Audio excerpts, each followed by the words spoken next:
5 seconds, 2 seconds, ready.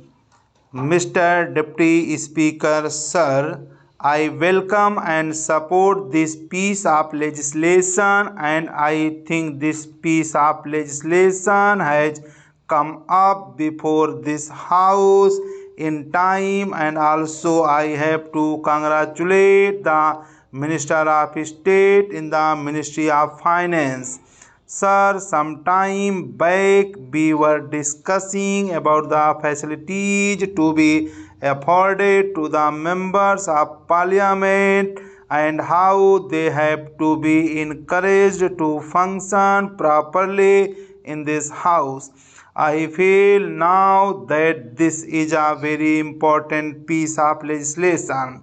I also agree with many of the points which have been included in this bill, but some members have not availed of the facility of going through this bill, and that may be one of the reasons why they are not taking that much of interest or unable to take that much of interest in this legislation. To me, this piece of legislation comes in the way of the black money in this country. The Customs Tariff Act of 1934, as amended subsequently and now in the name of Customs Tariff Bill, is nothing but a protection that is being given to the indigenous industries and indigenous products that are produced in this country. But at the same time, this is going to stop the smugglers curtailing the black money and putting an end to this black money as explained. Sir, the honorable member has also said that though we say so many things about these smugglers and the control of the anti-social elements who are bringing in smuggled goods into this country, the question is how far the action taken by the government will prove efficient. Sir, during the earlier period, this bill should be given importance and topmost priority. Now we have read in the newspapers that a number of smugglers were arrested and who were solely responsible for bringing in smuggled goods into this country.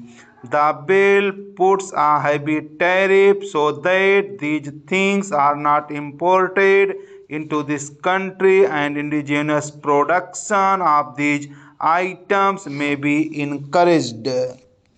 Once you stop the smugglers' operations, we expected that these articles will not be sold in public, but we are not setting the correct example. I would request the Honorable Finance Minister to see that the possession of foreign articles should be questioned. If they are not able to give proper account, high tariff duty should be levied on them. When you are thinking of this bill, I think you are not only protecting the economy, but you are modeling the economy in the fashion that our Prime Minister has desired. The Prime Minister has said that we will have an economy where the gap between the rich and the poor will be narrowed. These people have what may be called a black bank. Whatever measures you may bring in, they have a loophole, and through that loophole they bring money in this country. The law is that money can be sent from abroad through Reserve Bank only. But these black bank people have a separate system. They send the money through some agency and they go on doing their business without any hindrance. This is due to the fact that the officials of the Customs Department are not properly implementing the legislation that is already in vigor in this country. From my experience, I can say that the tax administration is not enough to contain this disease, and we have a poor set of people at the top of affairs to check, control, or take proper action in this regard. Whenever people come from other countries, they bring in some articles from other countries. But these customs officials harass only those people who are very poor for the simple reason that they demand certain things from them. The smugglers, who are the real black bank people, go outside every 3 or 6 months and bring lot of goods from outside, and these people bribe the customs people. If you enter into these officials' houses, you will find a number of foreign made articles there. That is the reason why we fail to enforce the legislation. We must have supervision over these people, and we must have people of integrity there. These people should not be kept at one place for more than a year. Besides this, the customs officials have a feeling that they are supermasters. They threaten the poor people and leave out the black bank people. They leave the monsters and allow them to grow as big as possible, because this illegal gratification has become legal gratification as far as this bill is concerned. We may defend it. I am sure the Honorable Minister is bound to defend his staff. It is a fact. But in this parliament, we have to tell the truth.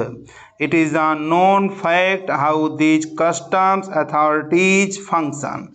If a minister or his relation is coming from outside, there is no regulation.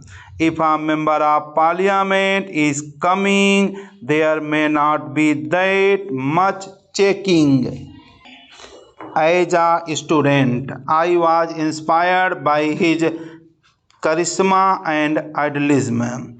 To those of my generation, he symbolized the India of our dreams. I came into close contact with him when I was a member of the Constituent Assembly, and a little later when I was invited by him to be a member of the working committee of the then Indian National Congress. I was fortunate to have had the opportunity of working closely with this great nationalist statesman in the exciting days following the advent of freedom.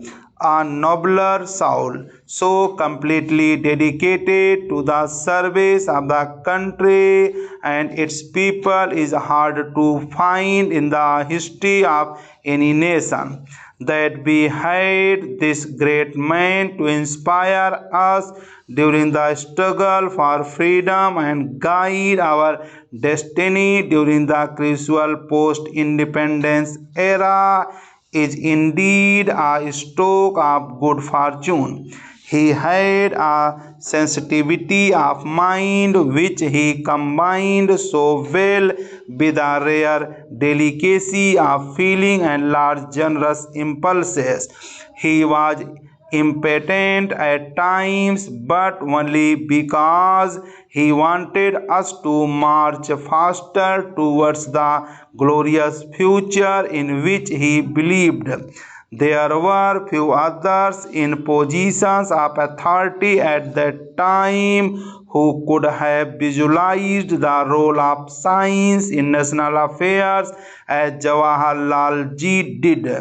He tried to mold our thought and action and place it on a progressive, scientific, dynamic, and non-communal basis within the framework of existing political and social institutions into which he breathed a new spirit and a new vitality.